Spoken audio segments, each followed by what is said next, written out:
in aan dhammaanteen ka wada dhageysannahay dhibaatooyinka lagu hayo dadka Soomaaliyeed ku nool gobollada Sool iyo Sanaag oo doonaya inay aayahooda ka tashadaan danahooda ka tashadaan lagama maarmaan u ah mustaqbalka Soomaaliya dadka Soomaaliyeed gobollada ku nool aayahooda ka tashanaya odayaal leh mas'uuliyiin leh nidaam doonaya inay samaystaan in lagu duulo waa xaraan oo waliba ay ku soo duusho beel kale waa laga baxay xilligii beelaha ku duuli jireen waxaa la yaabaa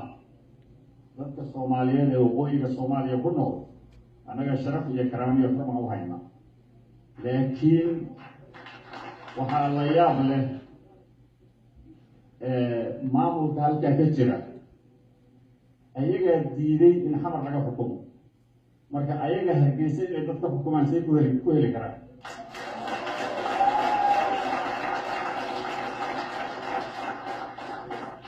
waxa weeye qofku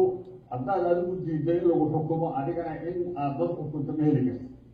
waa inaad ogoshaa in lagu xukumo si adigana aad xukunto marka waxaan rabaa shacabka Soomaaliyeed ee waqooyiga Soomaaliya ku nool annagoo ixtiraamayna laakiin inaanay suuragal ahayn in inta hargeysa laga soo duulo dad Soomaaliyeed oo danahooda ka hadlaya oo mustaqbalkooda dhisanaya in lagu durduriyo oo qalabkii iyo maxaan ku idhaahdaa waxyaabihii qaranku lahaa ee gaarka loo urursaday lagu baabi'iyo taasi waxay noqonaysaa mid ka duwan sida ay hadda u fakarayaan hawshuna waa ay ka ballaaranaysaa Sool iyo Sanaag iyo dadka ku nool